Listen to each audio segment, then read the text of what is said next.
Greetings of the day. In this video lecture for Financial Accounting 3rd or BCom 4th semester, we will start with a new question related with the liquidator's final statement of account. The link of the question is given in the description box of the video. Kindly click it to view the question. Solution will be discussed by us in this video lecture. The question says that there is a company named Sonam Company Limited which is going under the voluntary liquidation on 1st of April. The credentials related with the liquidations are provided with us in the balance sheet.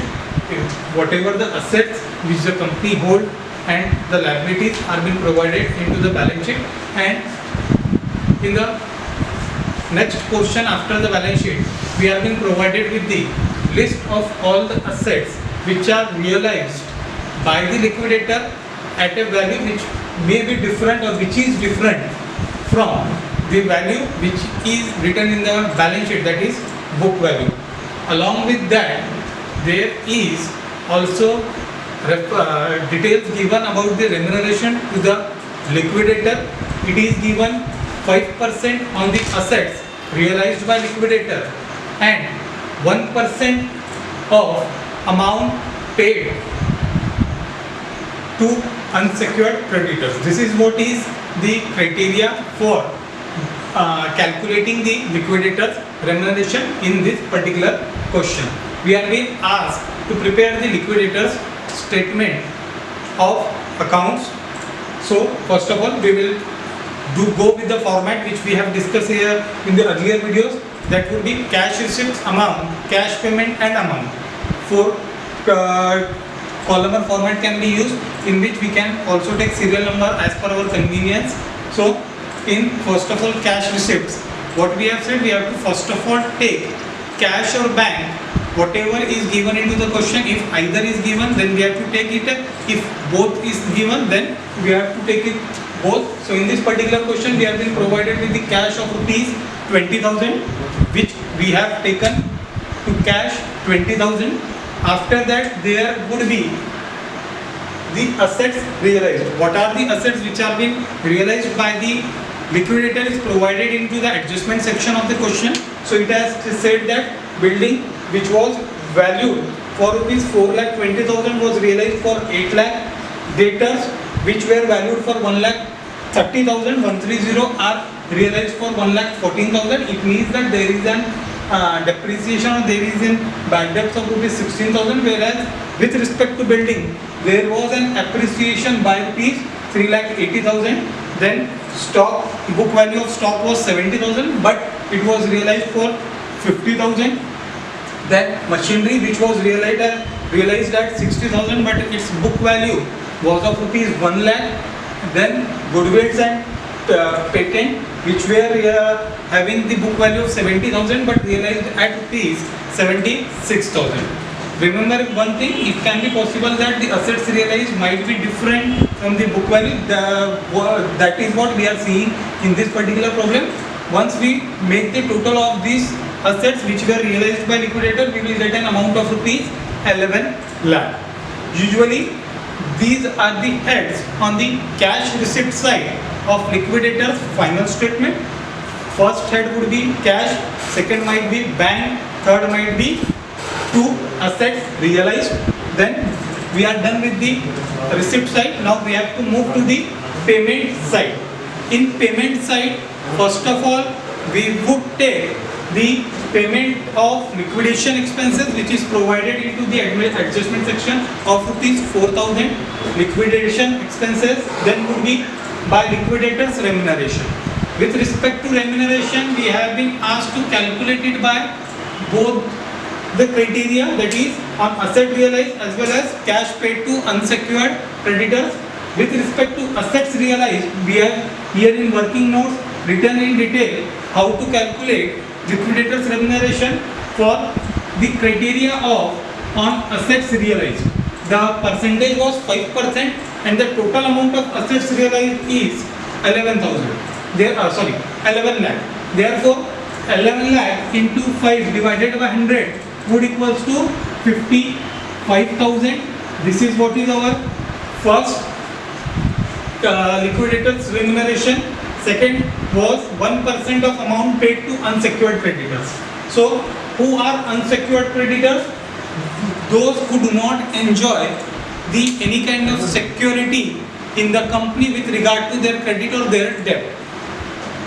We can see that, we all know that apart from the owner, that is owner's capital or share capital and reserves and surplus, these are the owner's part, that is why we would omit it. Then comes the debenture holder. Debenture holders are usually secured, hence we would not consider their part, and we will omit debenture holders also because they are secured creditors. What we are being asked on payment to unsecured creditors, then what can be unsecured creditors?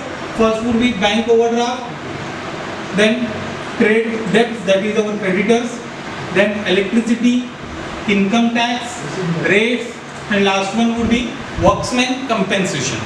All these things usually are not secured by any kind of things, that is why they are unsecured creditors. That is OD was of rupees 1,27,000, trade debts 60,000, electricity bill 1,000, income tax outstanding 10,000, rates 5,000, workman 2,000. Into rate, what is the rate? Rate was 1%. 1 divided by 100, therefore 2,05,000 into 1 divided by 100 is equals to rupees 2050. This is how we have get this amount of 2,05,000. Remember, there are two amount of 2,05,000 into the question. First one is for debenture, which we have taken 2 lakh plus 5,000 interest. This is also an amount which is mentioned into the question as 2,05,000.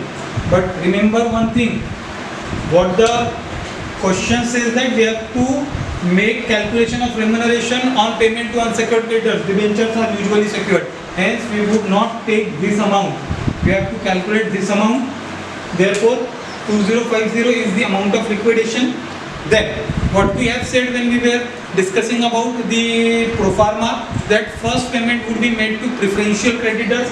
Who are the preferential creditors? We have discussed in that lecture. So by preferential creditor would be third heading. These unsecured liability, remember one thing, income tax or whatever the government liabilities or payment are outstanding, that comes under the category of preferential creditors. Then would be the rates and workman compensation. So income tax 10,000, rates 5,000, workman compensation 2,000. In these three would form the part of preferential creditors, which in total is of rupees 17,000, which we would take on to the third number for payment. Fourth would be by payment to secured creditors. Who are our secured creditors? We have discussed it just here, that are our debenture holder. 2 lakh rupees of principal amount plus there was an interest which was outstanding or accrued or payable to debenture holder of rupees 5,000. Hence 2 lakh plus 5,000 would equals to 2 lakh 5,000 would be paid to debenture holder. Then would be by unsecured creditors. Once we are done with debenture holder, lastly we will move towards the unsecured creditors. Who are our now unsecured creditors which are being left here? That would be bank overdraft, trade debts and electricity. So bank overdraft is of rupees 1,27,000, trade debts 60,000, whereas electricity is of rupees 1,000 outstanding. We will make total of these three of rupees 1,88,000 would be payment after the payment of debenture holder and preferential creditors. Remember one thing, we have to follow the sequence, particularly solving the liquidation question. So this would be the payment after paying to our liquidation expenses, liquidators remuneration, preferential creditors, debenture holders and unsecured creditors. Nothing is left on the part of liability be payable apart from the payment which is to be made to shareholders for their contribution. So first payment would be made to preference shareholder because they have preference right with regard to receipt of their capital. So first one would be the payment to preference shareholders of rupees 2 lakh, which was their contribution made at the time of commencement of business, they have contributed rupees 2 lakh, which is been paid to them.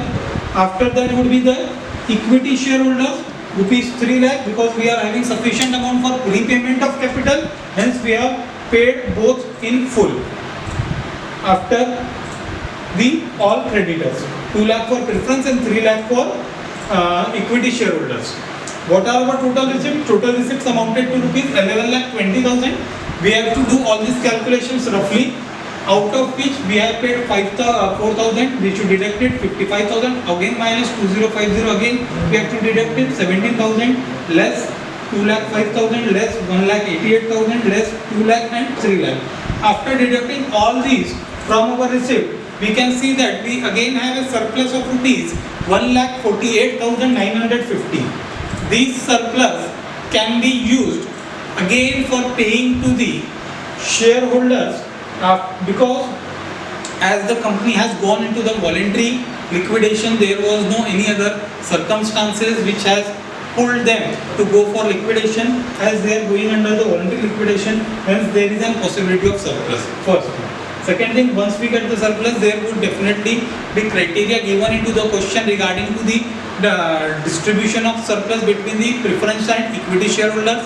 If suppose it is not again given, then the criteria would be the portion of their capital for say 2:3 would be the criteria. But in this particular question, the criteria is directly given into the adjustment section, that if any surplus arises, 20% would be received by preference shareholder and 80%, that is the remaining portion, would be received by equity shareholder. Hence, what we are been left with 1,48,950. This is what is our surplus. How we have calculated? We have done a simple formula for the calculation of surplus. The formula, I would just write it so that we could remember it easily. Surplus is equal to cash receipts minus cash payments. So here our cash receipts was 11,20,000. After deducting all our expenses, we get our surplus as 1,48,950. How we have get? We have deducted which expenses or which liabilities, which are, these are the liabilities which we have deducted, so that we can get our surplus. So 1,48,950 is our surplus. Distribution ratio 20% preference, 80% equity. Therefore, by surplus, number one, to equity shareholders, 20% of 1,48,950 would equals to 29,790. Then would be to equity shareholders, that would be 80% of 1,48,950, that is 1,19,160. We get the total of both the surplus paid to equity or preference shareholder, that amounted to rupees 1,48,950, which is taken into the outer column, and we can make the total of both the sides, that is receipts and payment. We get our total as 11,20,000. Remember that total of either of the head cannot exceed. As we have exact receipt of 11,20,000, hence we can only make the payment of rupees 11,20,000, not more than that, not less than that. And hence we have said when we were discussing onto the pro forma, that it is likely to check it easily if there is not compensating error. There would be a direct total matching of liquidator's final statement of accounts. This is it for this lecture. For next lecture, stay tuned. Thank you.